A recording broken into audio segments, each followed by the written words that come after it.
ព្រឹកមិនតន់ភ្លឺក៏ប្រញាប់ចេញដំណើរស្លៀកអាវយូនីវ៉មញញឹមទទួលភ្ញៀវកាវេមួយកែវ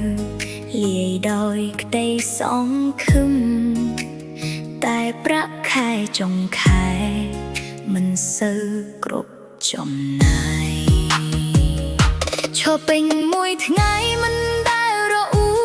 ទោះនឿយប៉ុណ្ណាក៏នៅតែញញឹមបេះដូងនៅតែសង្ឃឹមថ្ងៃណាមួយ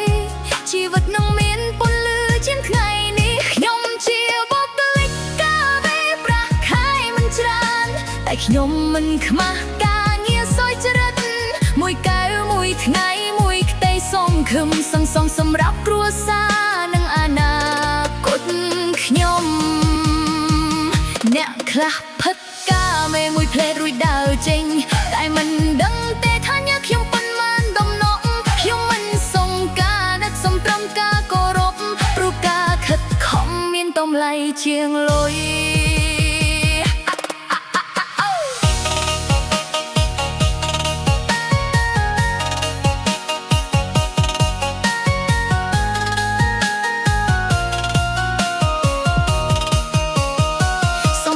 ស៊ីងកាវេលន់ពេញហាងភៀវចូលមិនដាច់ខ្ញុំរវល់មិនឈប់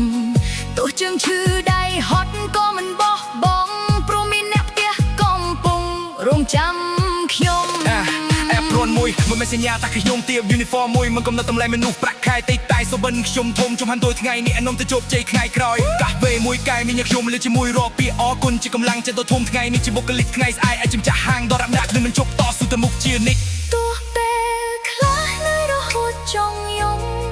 ក៏មិនចង់ឲ្យអ្នកផ្ទះព្រួយចិត្តសូបិននៅឆ្ងាយតែខ្ញុំមិនបោះបង់ព្រោះភាពជោគ